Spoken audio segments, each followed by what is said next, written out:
trial since the May 22nd, and this is week 6 of the trial. And today we have two gentlemen from University of China with us to tell us a little bit about what happened today. And before we start talking about today, we will give everyone a little bit recap on what happened the last 2 hours of Friday, because the English program started early and we have the extension last week until 5 p.m. of the trial. So let's welcome Saturn and Phil.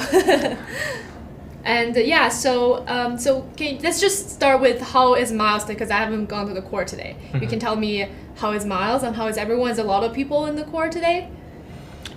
Yeah, Miles is always doing good as usual, and there's a lot of people from different states, a lot of supporters that came to the court today, and Miles will smile to everybody before the court started. Yeah, and also I think Miles has really have the same energy throughout the course of the trial. He's staying very energetic, and you can see he's very good spiritually and mentally, just from how sharp his eyes look every day. Sure. And especially I know for him, because being that he is currently undergoing trial for already 6 weeks, and being also the fact that he has been staying in MDC for such an extended period of time, right. It's really good to see how he has continued to uphold this sort of energy, and you can kind of begin to see why Miles has always been steadfast in the mission of taking down the CCP, yes. and bringing justice and the rule of law for the Chinese people, and and it is do that every day. I think it gets us going whenever we are moving on through the trial. And especially when we don't know what witnesses, arguments they're going to bring to the court, and I think, that type of spirit that he has is really contagious to everybody For there. sure, I was gonna say his energy always contagious through the whole room. It spreads out from person to person, and we always feel the energy in the room, and then it stays with us, and so the whole day, no matter how tired everyone is, and it's a very long day. And I just want to emphasize one point, that Miles is the number one enemy of the Chinese Communist Party, this is very important for everyone to follow, and this is not only when this case ends, it's not only going to expose the evilness of the Chinese Communist Party, it also is going to show the American people the infiltration that the Chinese Communist Party has done to America. And to this day, Miles has never pleaded guilty, and I want to really emphasize this point to everyone who's watching the show and follow us, since the day one of the trial. Yeah, and also for the viewers out there, if you guys have any questions, please do feel free to leave it in the live chat. We are keeping an eye on the live chat as we proceed in the show. So if there's anything you would like to get a little bit more clarity on, please do feel free to drop us a question, and then we would try our best to clarify. Clarify and clear up any confusions you might have during the show. Yeah, for sure. Thank you, Saturn. So before we start about today, let's do a little bit recap of Friday. So I think Phil was there until the end, right? So they were questioning witness number 27, Jesse Brown, which is the former CEO of Himalaya Exchange. Yeah. Mm-hmm. Right, and then I believe they finished the cross-examination on Friday, right? Yeah, they finished, and I'm not on the show last Friday, so I don't know where you guys end. But last Friday, actually, it's pretty amazing. Jesse Brown testified a lot of things relevant with the Himalaya Exchange. He also testified about the heat wallet, the cold wallet, why there's a credit system that show up in the Himalaya Exchange instead of just the open blockchain crypto. So he speak a lot during the cross-examination. We're actually the defense team lawyer Sabrina Scotcher, my bad. Yes. Scotcher. He actually just asked the question step by step, just to attack each point that the Jesse trying to express. So first of all, why all the crypto or the credit, what they said, it's in one wallet. That's only because on the white paper book that the Himalaya Exchange released before lunch, it shows we're gonna start with the credit system, with HDO credit system, HCN credit system, instead of just putting all the crypto on the blockchain. So, and that's why all the crypto will only hold by Himalaya Exchange's wallet, and it is a centralized exchange Yes. like the Coinbase.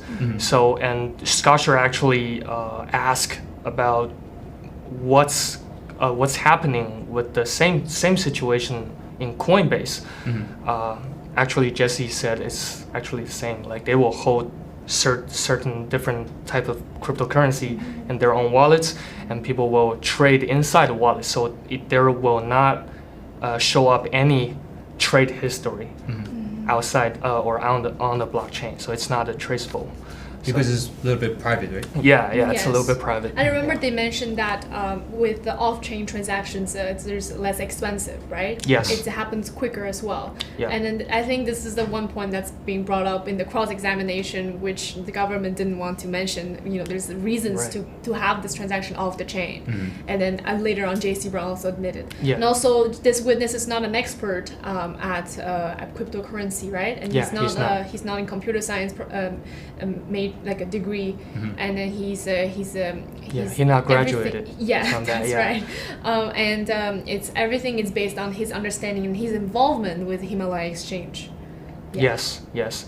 Well, the most funny thing is, like when they talk about the launch of Himalaya Exchange, he actually testified that everybody in the team are making so much efforts to push that to be online. And supposedly there will be a launch at 10 a.m. But you know, there's a lot of technical issue happen, and after they passed all the issue to one super developer, and they solved. The launch actually happened at, I forgot, 10 p.m. or 11 p.m. Sometime in the at evening. night. Yeah, Yeah, yes. sometime in the evening. And you know, William G, he testified. William G was so pissed off at the time, and he was so impressive of that because I think he pissed off to Jesse Brown too. So actually, it's not what the government trying to image that this is a fraud. This is not even a professional exchange. This is there's no license or something. Well, Right. actually, it's really qualified. And I remember At the they were time. trying to build this exchange in BVI, right? Yes. And then and when by the time when they abandoned this project in BVI, I remember him saying it's in a mature stage. Yes, because the failure of sandbox application. That doesn't mean like people or the Himalaya Exchange people trying to put money in BVI to avoid some issue. It's only because there's more better tax policy and financial policy right there. But after like the sandbox application failed, like nobody doing illegal job there, they actually swifted to the Middle East, right? Abu Dhabi. Yes. Yeah. Yes. So that's what's happening. Yeah. So do you think that the cross-examination have really well done by Scott Sheriff, our defense lawyer, that backed up, where just they get back to each of the arguments that the government and where image the government trying to paint? Do you think? Yeah, I think so. I think Scott Sheriff smashed it. Killed it. Yeah, like Jesse said, killed it. Yeah, he pointed out every single point that the government always trying to portray into a fake frame. Actually, even the credit system, the government mentioned in 2 or 3 different witnesses' testimony. They always try to say, oh, the credit system is not what they say, and the 20% gold is not actually happening. But after the cross-examination of Jesse Brown, actually Jesse exposed that the Himalaya Exchange, they had a meeting before, but even before lunch, they tried to use 10% backup gold happening, but there's a large fee going on right there, and the regulation issue and the legal issue, it's happening there. And So that's why they cannot make it happen before the lunch. But people in the exchange, they always keep trying on that. It doesn't mean it's not gonna happen. According to the white paper, there's a different phase, different period. There's phases, step by step. So that's what's happening. I think that's the key thing to look at here, and why it's important to also consider the fact that this is a relatively new company, and something as complicated as cryptocurrency, especially when there's so much aspects to the design of it that we're trying to integrate. I think it just really, you have to give it more time. It's too early to judge based off of what they have done so far, as opposed to what they have in store in their plans and their efforts along the way to, I guess, achieve some of these objectives that they have set forth. And these are also all documented for in the white papers. So I think that was one very important thing to point out. For sure. Especially I think in regards to some of the past testimonies too. I think that's also something we have to take into account is that the G series is relatively new. It's just something we also have to keep in mind. That's always there in the background whenever we consider looking at some of these testimonies, and it's also a very important aspect. And that's why I think it's a very good cross-examination, because it does point out, because I do remember he did take some time to explain what is a blockchain, and the private and non-private versus public. So because of the fact that this witness is not an expert in cryptocurrency, so this is where we kind of need a little bit of expert knowledge for the jurors, obviously, because I think even outside of that, cryptocurrencies are very relatively new. So to the jurors, if they don't research into it, they don't look into it, they might not really know a lot of the background information. So which is why it is important for Miles' legal team to kind of paint the whole pictures and give them more background information to make the information more understandable and digestible. And I think that is what they have done all along the way, and to be able to do it in a very relatively short period of time, I think is excellent.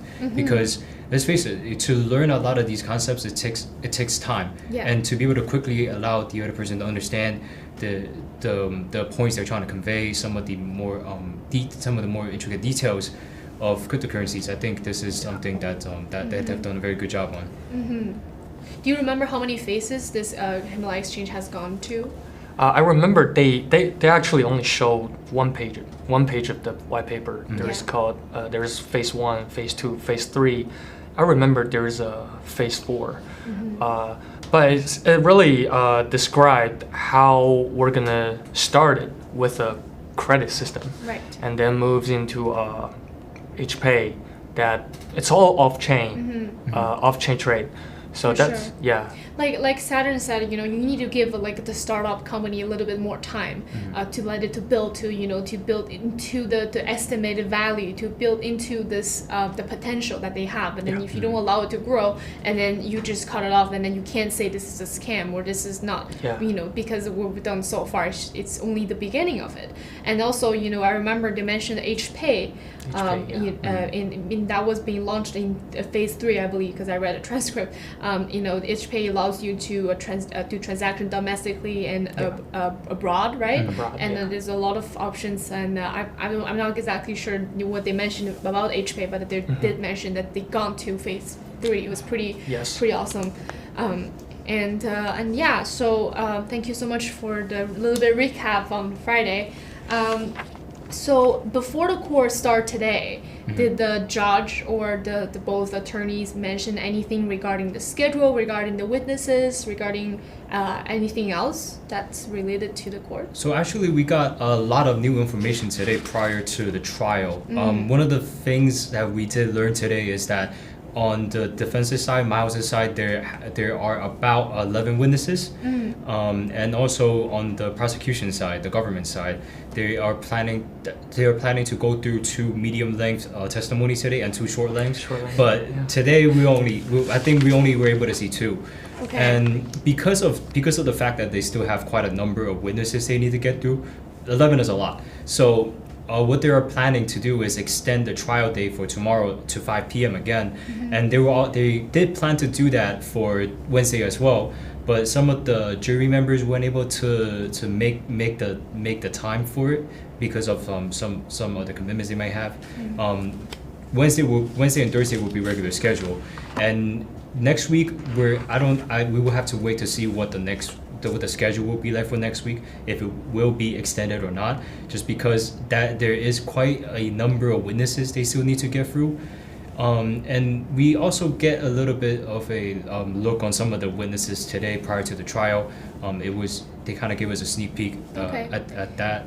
Do you know how many of them are like government witnesses, and there's anyone that's from like non-government witness?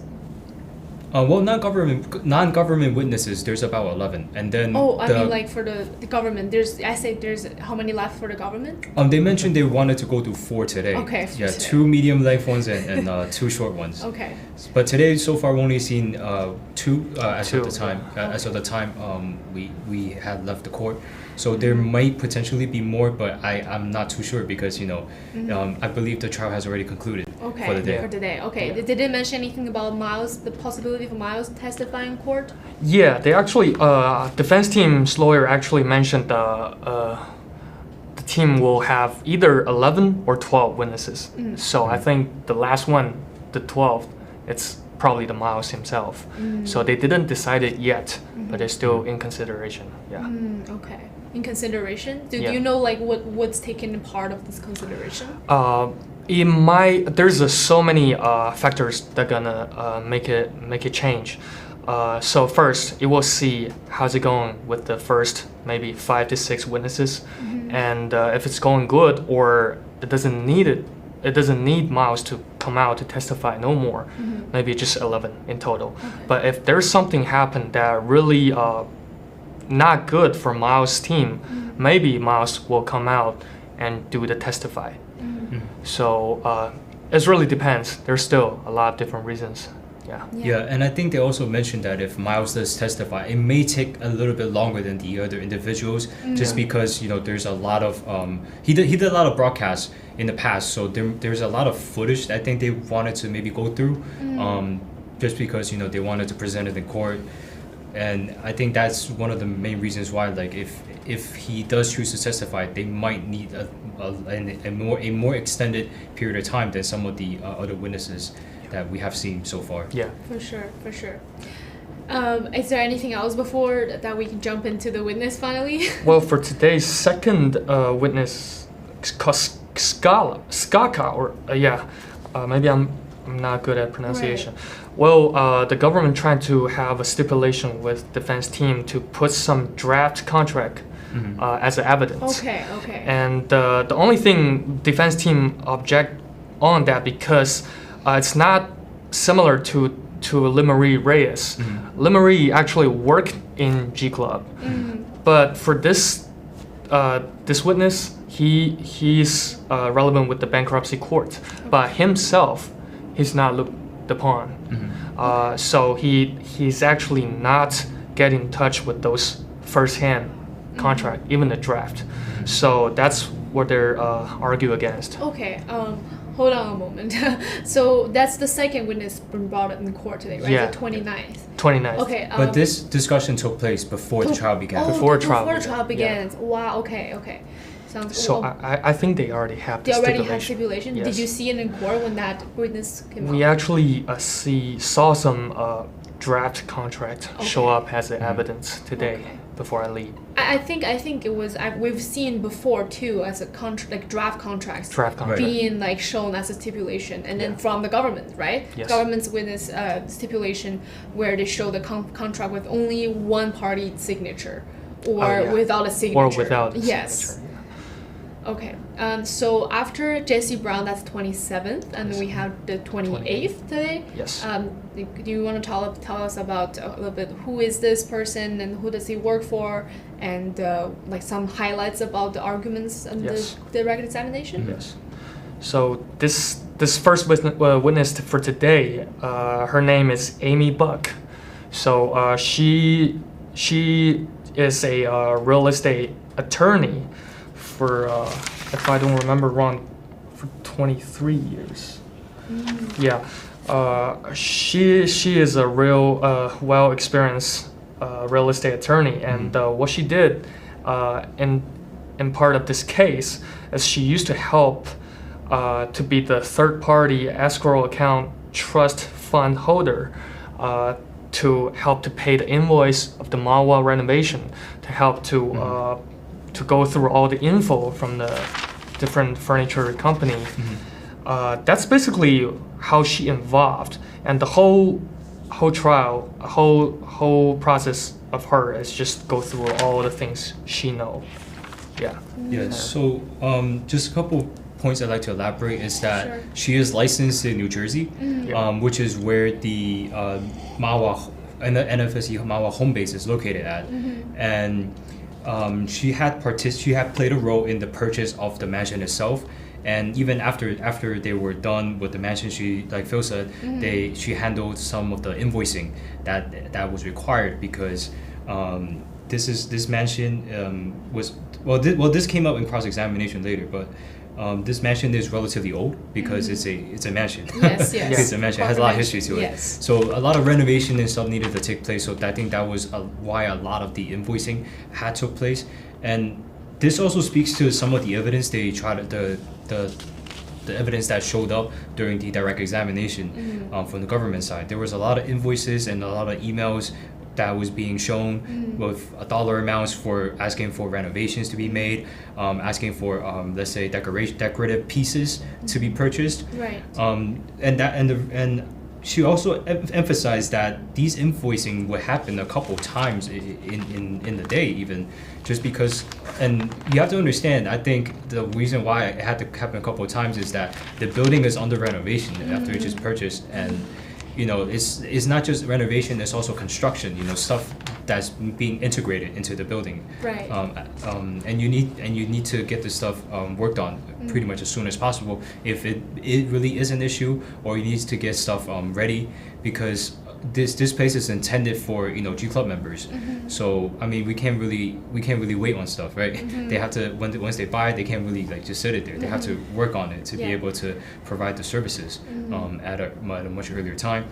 So I think through this witness, a lot of the evidence that was being shown, I mean, it has just been emails being shown today with this witness, but showing how much was being spent on construction. I guess who was requesting for some of these invoicings to be conducted. So I think that's a general overview of what this witness what this witness did in the past, Right. in regards to her time working with some of the entities. Yeah. Do you want to add something that she said that we think it's important to tell? Well, yeah, actually, a lot of details. The government trying to portray again today, Right. like the before. Intention. What Yeah, was the main intention. arguments? Like the logic from the government side, it's very obvious, because they trying to let people think, okay, this is a mansion. It's supposedly be the G Club's investment funds. It's from the G Club funds. It just goes through a different company. This one to the next one to the other one, and then, okay, you guys bought the mansion back in, if I don't remember, early 2021. Yeah, 21. 21, yeah. And then, what's happened next? Last week, the witness showed some documents that there's a lease agreement that's signed by Miles' wife, and this week, this witness actually shows a lot of renovation information. That some of them, so first it's 26 million in the closing deal, and then the renovation cost 18 million in total. So it's gonna be like around 44 million. And then there's a lot of paperwork shows there's some request that they want to change inside the house for the interior parts. It says son's wings, daughter's wings, so something like that, and the ladies laundry room. Right. Yeah, something like that. They're trying to portray there is a family that really live in there. I did see that document as well on Yeah. Friday. So do you know who made that document, or is this Actually, it's attachment. I think it's attachments from the email that Okay. from either Sean, Gladys, or Scott Okay. to the vendor. Actually, they label raise the up room. Okay. Yeah. Then they give each room like a label. Then they send it to the vendor and Yes. To see how they're gonna knock out this wall and do some Okay. decoration on that part. Right. Something like that, but they just put it out and say, you see, there's a son, there's a daughter right there. So it And means there's also a master. yeah, So, the yeah. masters and the expensive mattress, expensive TVs, and the connect with the photos from last week. There's a slippers, there's a Right. clothes, personal stuff, items. So they're trying to see, oh, you see, there's a personal, maybe there's one family just living there. But this document is not offered to be the truth, right? Yeah. Like a lot of documents has been offered in court. They're not necessarily the truth, but they just existed because for this matter. Well, I'll put it simply is, these rooms are named, maybe master bedroom, daughter's bedroom, so on and so forth. It may be just the way it's labeled in the floor plans or however it may be.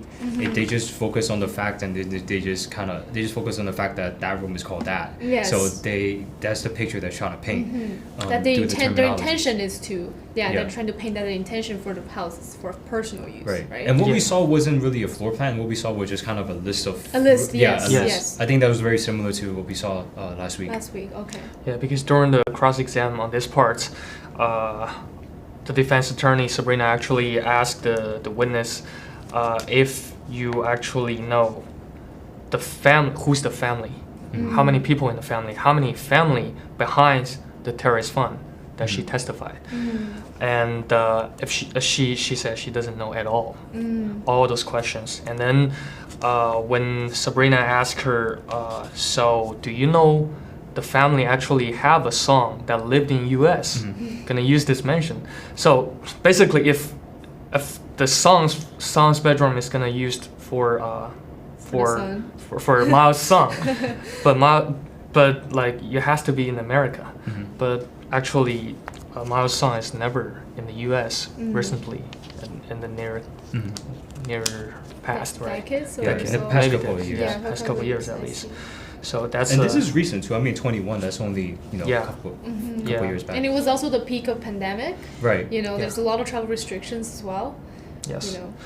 And when they speak about the terrorist fund, actually there is a couple different company all called terrorist fund. There is a terrorist fund LLC. This is the company actually on the title of the Mall Mansion, and the terrorist fund management. And there is a terrorist fund SP, I think investment SP. So just to backtrack and clarify a little bit for the viewers, like Yes. this is the Taurus Fund that we just mentioned. That's the company that on paper owns the Mawa. Okay. Mawa It's the mansion. company, yeah. Right. about Yeah. them. And then this And is the lease. It's between the company and the personal, right? I think it's company and company. Company. Yeah, company and company. Okay. There's nothing. There's no personal. There's no personal, involved. right, Yeah. right. And the terrorist fund LLC is the subsidiary of the terrorist management. Right. And then And LLC used to be, I don't know about used to be, but there's also another one called SP that was originally yeah. on the first draft of first the, draft, yeah.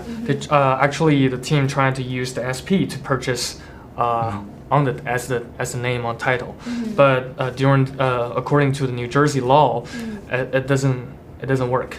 It just simply doesn't work because you cannot use a SP to be on the title. So that's why the team registered two new company.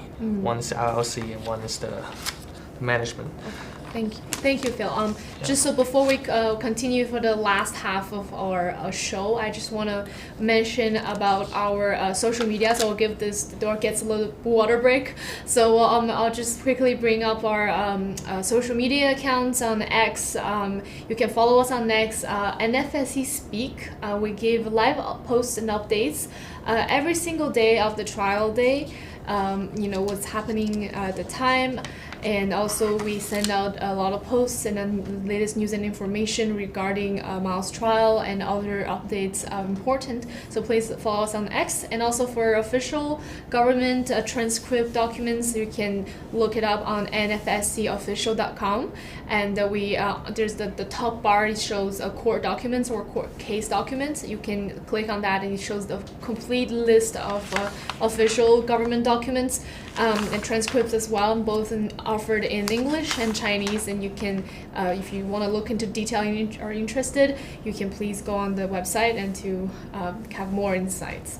So let's get back to our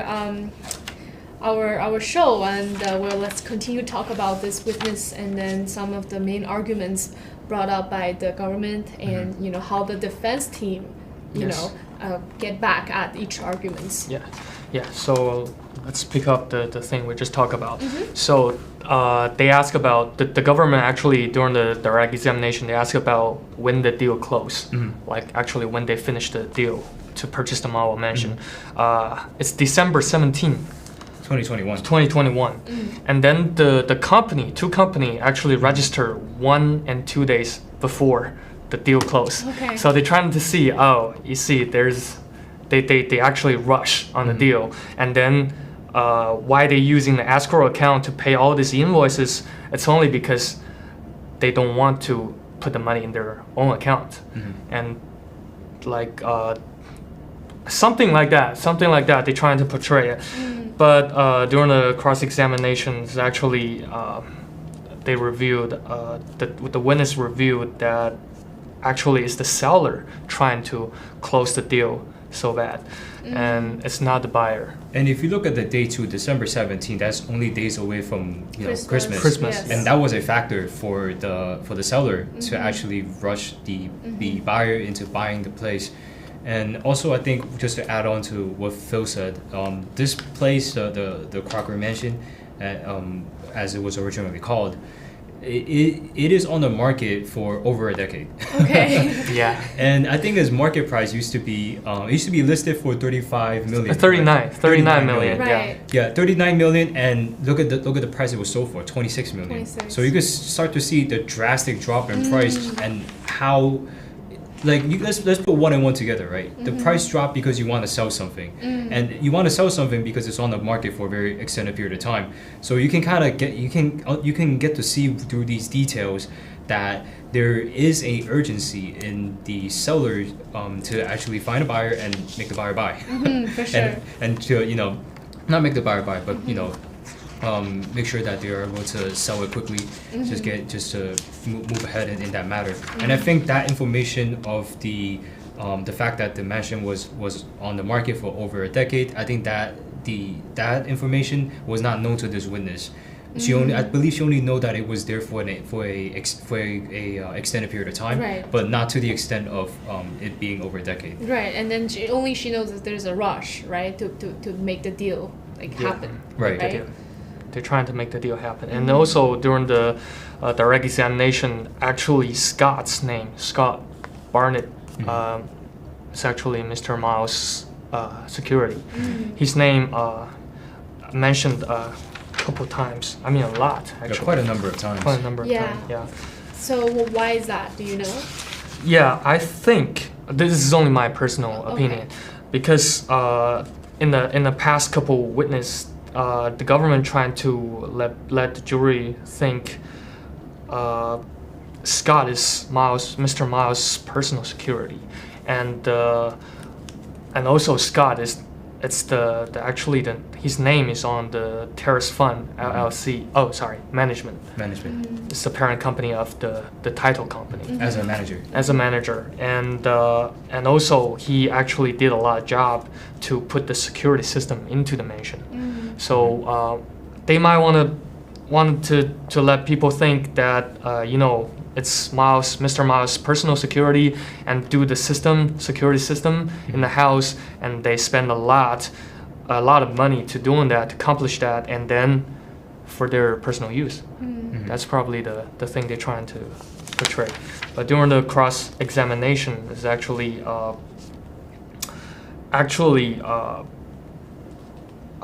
defense team lawyer Sabrina actually pointed out that you never know how many family behind that. You don't know what's the culture of Chinese people, what they call family.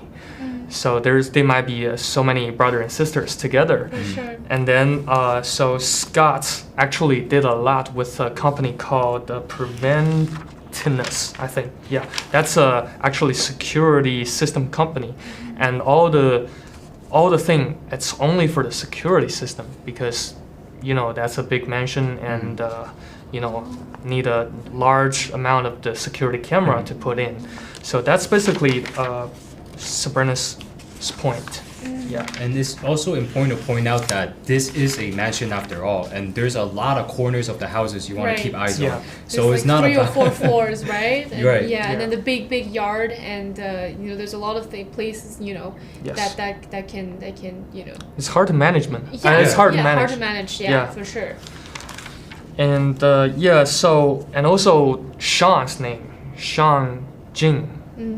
This name mentioned quite numbers of time. I remember he was kind of in charge of the mansion and then Yes. the management of it. Yeah. I would assume. Yeah, during the time he was basically concentrate to help to renovate the whole mansion, and he did a lot of job. Why they mentioned him? Because Sean's email is actually not G Club's email, and it's and his address sometimes on the bill is just some it's just a mansion address.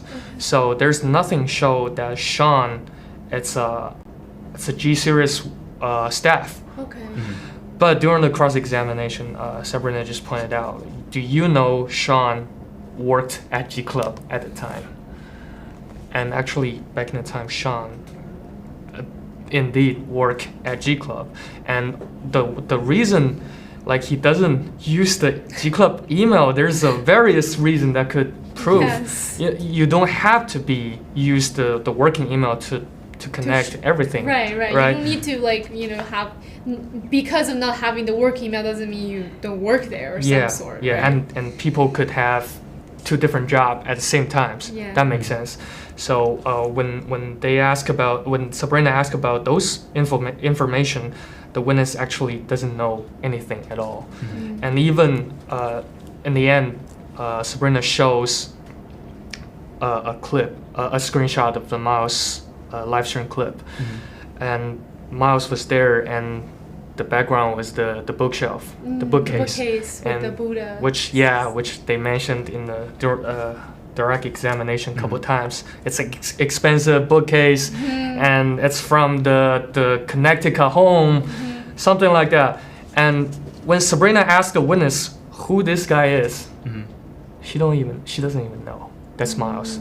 She doesn't even know that's Miles. And when she asked about the bookcase, she doesn't even relate to the bill she paid. Okay. And also when Sabrina asked about the moving bill, there's a certain item that they used to try to move from the Connecticut to the mansion. Sabrina just asked her, do you know if the items are already purchased, or it just moved from the mansion, or it's just some new stuff they just get it? She doesn't know one way to another. So she doesn't know about the items. She doesn't know who's MILESGUO. She doesn't know G Club. She doesn't know G Fashion. She doesn't know there is a G Fashion. There might be a G Fashion office in the mobile mansion. She doesn't even know there's any office that in the mobile mansion. Right. So that's the point.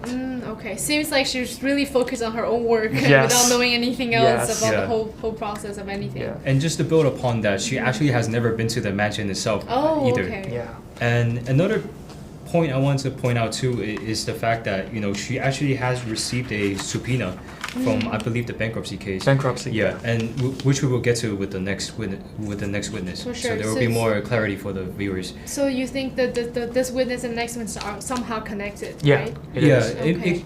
I believe so, but I think from where we left off for the next witness, we might need we might need a little bit more from the testimony for the next witness to see if they are trying to connect the two together. But the one thing I'd like to point out in the subpoena she received is that they actually did mention Miles's name in that subpoena, and when she was questioned on, do you know who this person is, she said, no, I don't know. Oh, okay. Yeah. So she doesn't know who's this person's its name that appeared on her subpoena. Right. Okay. But it was mentioned that one of the point of contacts that she had mentioned the new federal state of China to her, but she obviously didn't give it too much thought, or because she doesn't remember what the new federal state of China is called. Yes. I believe she called it as the Federalist Party of China or something. Yeah. Because it's not on her interest point area. Oh, Right. yeah. So she was never involved in anything regarding the movement or. Yeah, actually, when the terrorist fund and herself get the subpoena, Aaron is the point of contact. Aaron Mitchell. Aaron Mitchell. He actually trying to talk to her about the new federal state of China, and the government doesn't like the family. Okay. And she just simply doesn't interested in this topic, so she didn't even ask. She okay, I see. Because it's simple, right? You say something and it catches your interest. What is the first thing you're gonna do? You're gonna ask the person to elaborate. Yes. And second is you're gonna look it up on your own. She didn't do that, so I think it's like you said, she just focused on handling the invoices in her part of the job. Okay. And she's not even clear about what the government referred to. The government doesn't like the family. Like, what's the government referred to? Is this CCP or American government, U.S. government? She doesn't know. And in the redirect examination, Mr. Ferguson actually asked her, do you know where the subpoena from? Do you know what is SEC? And something relevant with that. And is SEC from the Chinese government or the government or the American government? Yeah, that's something really, really funny.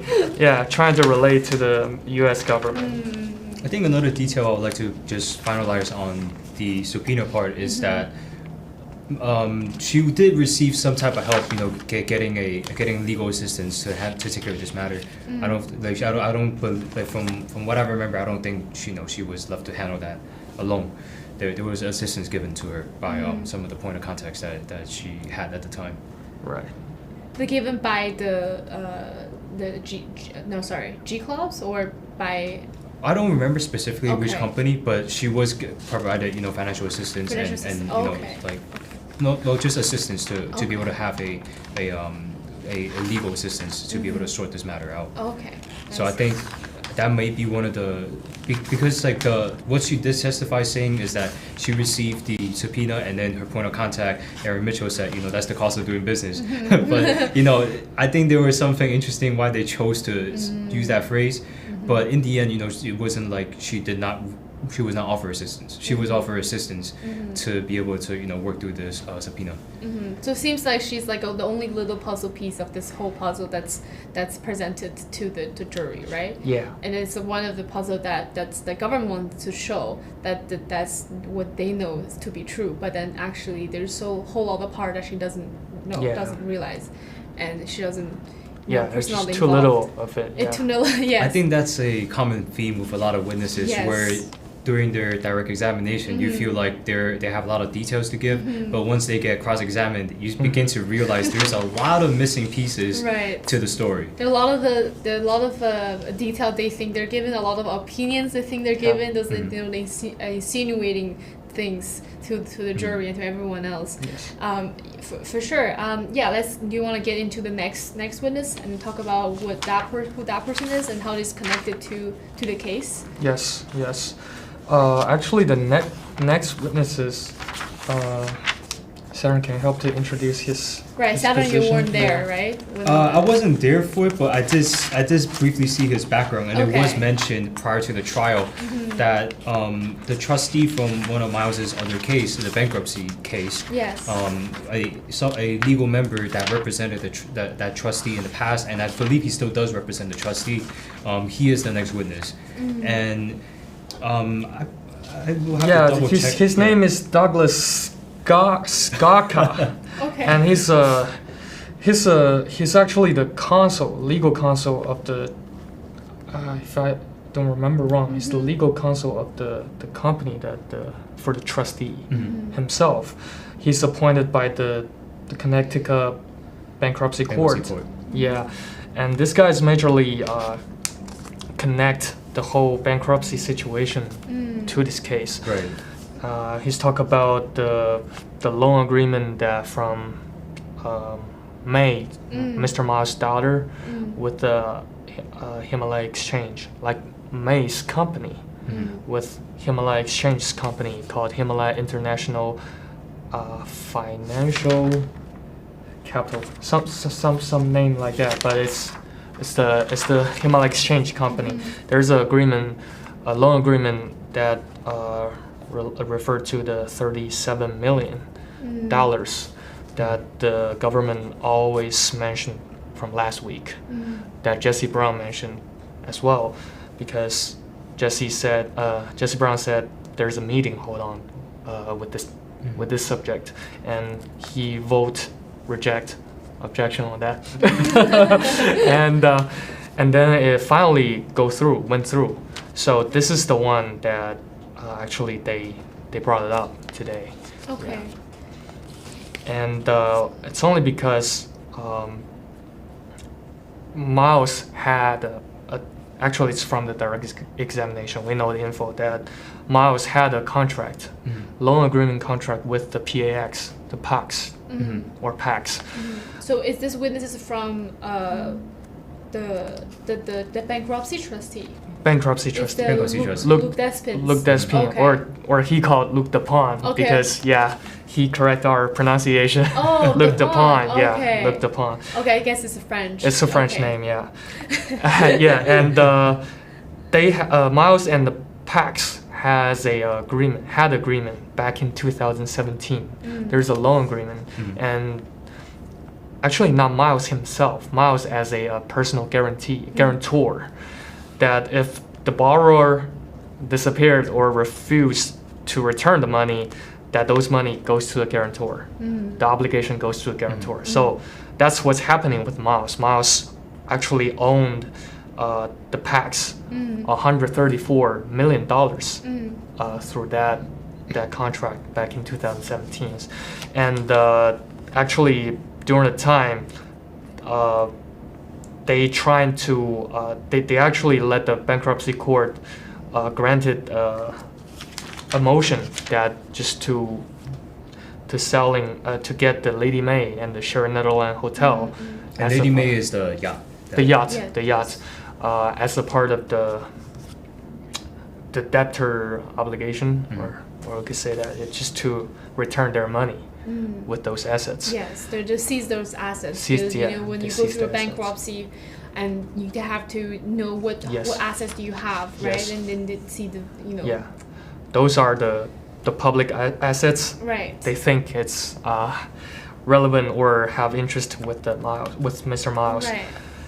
But the time when the court granted this decision, actually the yacht, it's like, I don't know who moved that yacht, but they said the yacht is out of the jurisdiction. It's actually out of the area that they could control. And then the PAX filed another motion or filed another file, just trying to force to get it. And so it turns out the court granted again, and then they let Miles to pay a big fine, that $500,000 per day before he really handed out the yacht. Right. So it's a huge fine. So what is the general picture or the arguments that the government trying to paint? Well, they actually give people to see a lot of paperwork. Okay. See, Miles didn't do this. Miles violate the law. Miles. It's all about what Miles violate in the bankruptcy court, and refuse to give the yacht to the PACs, Right. to a trustee, and that's the background, but they also testified. The witness also testified. They let Miles to pay the fine, $134 million in 5 business days. That's right. Yeah. So this is. Was this something showed in the direct examination or cross? It's direct examination. So they have to, how much they have to pay in 5 days? $134 million. And if he failed to pay, he's yeah. So if he failed to pay, there's more punishment Okay. ahead. Yeah. So this is a crazy time, as we all know. So basically, he connect all the bankruptcy stuff, and then after this, he just put the topic into May's loan agreement. Loan agreement. Yeah. Okay. So how is this connected to? Do you think it's connected to the previous witness that we talked about? I think, judging on how the bankruptcy case proceeded, I think some of the aforementioned material might have been interconnected, and I think that that's why I kind of wanted to see what's the next information that will come up during the testimony. Maybe we'll find out later today if it was mentioned, and also we will see tomorrow morning, because I don't think we get to cross-examine this witness yet, and I don't think he is done testifying, because here's the thing: this is a witness who is going to bring in another case and kind of overlap it. Okay. So that's why what he's doing now is kind of giving you a background of how things came to be. Right. So right now we're talking about the fines and everything. Well, what happens after the fine, right? They're going to start reevaluating some of the assets. So the assets they're reevaluating, I think that is the point of interest they wanted to focus on. Okay. In regards to this case, because as we have seen before in the past, a lot of these properties, they haven't really been able to connect it back to Miles personally. Right. So I think maybe through this case, that is the argument they're trying to make. But again, this is another case. This is another case that is Okay. separate, and I think that's also something the government has talked about prior to starting trial today, is to keep the 2 cases separate. Yes. Even though there might be some overlaps sure. being presented. So do you think these 2 witnesses are the so-called medium length witness? I don't know. I don't know if they're short or medium, but last week they said they will finish maybe by the Tuesday noon, right? But today they said they will finish maybe Wednesday noon. So it's another, it's another extension. I remember they claim that they can't control the cross-examination. Yeah. And that's what they're saying. And also for this bankruptcy court witness, like we talked before the show, it's Mr. Miles' personal bankruptcy case. That's right. And we all know the Mall Mansion seized by the bankruptcy trustee. Yes. So they might try to put those cases together and make a connection that let people think it's a personal asset that is seized from the public. Okay. Yeah, but that's like speculation for now. We do have to see as they continue further down this testimony. Yes. I think right now they haven't touched upon any of some of the seizures. Not yet. I see. So we're coming close to the end of our show. Thank you so much. Is there any comment or question you see in the chat that we think we should answer? I don't think I see a whole lot of questions for today. Okay. Today is relatively straightforward. It's still showing some of the more overlapping evidence within the mansion, Mao Mansion, and some of the properties within the Mao Mansion, right? Like I lost count of how many witnesses they brought in court to prove this one thing. Wow. Right? Yeah. A lot. Probably 8 to 9. Just focus on the mansion. Well, I hope that the government's witness to the questioning can finish on time, so we'll really look forward to see our defense team's witness and to see what they have to offer in this case, and to what kind of puzzle they're gonna bring in on the table to paint a clear and a complete picture for this case and then for everyone. Yes. And also one detail I would like to just add on, because I actually forgot about it, is that I believe there's 3 expert witnesses from Miles' side. Yes. And I believe there's one more. I know one of the witnesses on the government side should be a cryptocurrency expert. Not sure when he will show up, but we will see more of that tomorrow, I guess. And looking forward to see what is coming up next, because Right. as they start to finalize on the arguments, and also for Miles to begin to make his testimony through his witnesses as For well. sure. So the 3 expert witnesses are going to be from the defense team, and the government hasn't brought one expert witness yet, right? Yeah, I think they did plan might. to bring one Okay. who is a expert in cryptocurrency, Okay. but we haven't seen anyone. Okay. I haven't seen that Yeah, in the show. and one of the winners from BitGo, if you guys remember, they Yes. tried to push him as use him as a expert witness, but it failed. It was like mentioned like multiple times, Yeah. in sidebar, and that that Yeah. his testimony cannot be, be an expert. Yeah. So thank you guys so much. Thank you, Saturn. Thanks, Phil. And please tune in for our next show tomorrow at 3 p.m. to 4 p.m. Eastern Standard Time. And just to remind everyone that this week there's no court on Friday, so we're gonna have a show from Monday to Thursday at the same time. Thank you so much for watching, and I'll see you tomorrow.